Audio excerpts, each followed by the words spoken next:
Mostly housewife की या फिर नॉर्मल स्टूडेंट्स की भी यही प्रॉब्लम होती है कि पढ़ाई के वक्त नींद बहुत आती है।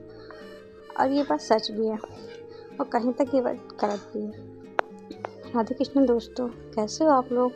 मैं अच्छी हूँ और आशा करती हूँ आप भी अच्छे होंगे। तो आज मेरा टाइम एंड वर्क कंप्लीट हो जाएगा और उसके बाद मैं पाइप और टंकी स्टार्ट करूँगी। तो मोस्टली लोग यही सोचते हैं यार पढ़ाई के वक्त नींद बहुत आती है।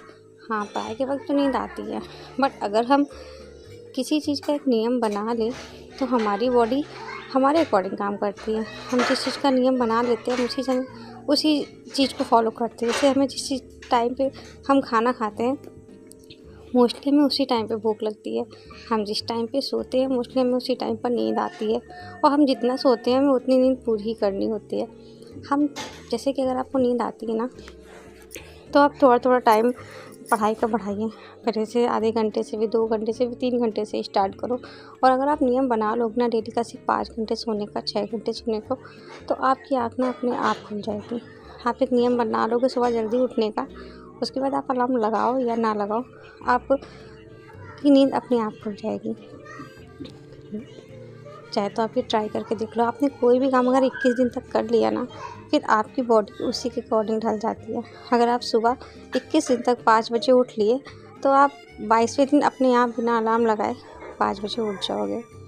और रही हम हाउस वाइफ की बात, तो हम लोग के पास इतने एक्स्ट्रा काम हो जाते हैं ना कि पढ़ाई से पहले ही हम थक जाते हैं। तो हम लोग को इतनी एनर्जी अपनी स्टोर करके रखनी है ताकि हम अपनी पढ़ाई के वक्त थकें नहीं। कब से कब काम करो, जो काम ज़रूरी है उसको पहले निपटाओ, बाकी रिमेनिंग काम आप बाद में बचे कुछ काम टाइम में जब आपका पढ़ने का मन ना हो रहा हो आप तब कर सकते हो। तो अभी मेरा टाइम एंड डिस्टेंस पूरा कंप्लीट हो गया था मॉर्निंग में। और मेरी कज़िन है गोलू, उसके हाई स्कूल के एग्ज़ाम है तो उसको भी थोड़ा बहुत मैं पढ़ा रही थी।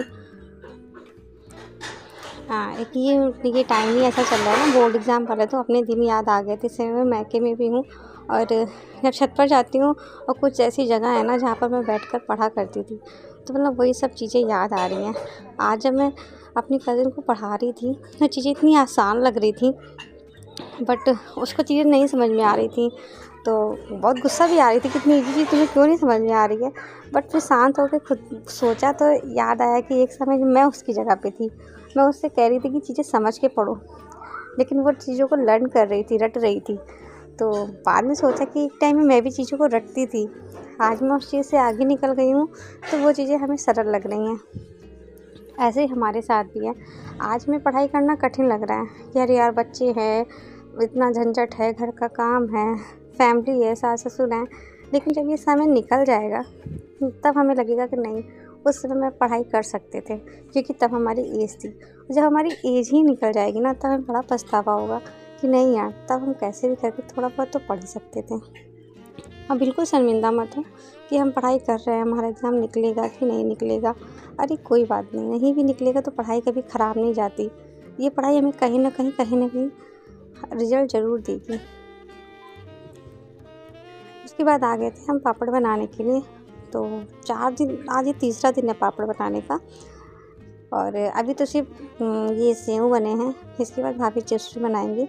और पापड़ बनाने में भी ना बहुत सी यादें, मतलब बचपन की यादें हैं कि मम्मी पहले घर का काम करती थी फिर पापड़ बनाती थी और हम लोग को ना बिल्कुल भी डिस्टर्ब नहीं करती थी। कहती थी आप लोग पढ़ाई करो, मम्मी सब कर लेंगे। तो अब लगता है यार मम्मी कैसे सब कुछ मैनेज कर लेती थी।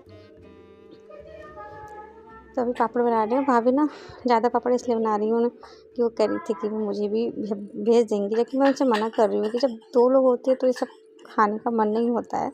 और प्लस ऑफिस के रूटीन पे भी डिपेंड करता है। लेकिन फिर भी वो कह रही नहीं, त्यौहार है तो त्यौहार तो दिया ही जाता है। तो होली में पापड़ ना बने तो फिर होली ही कैसी।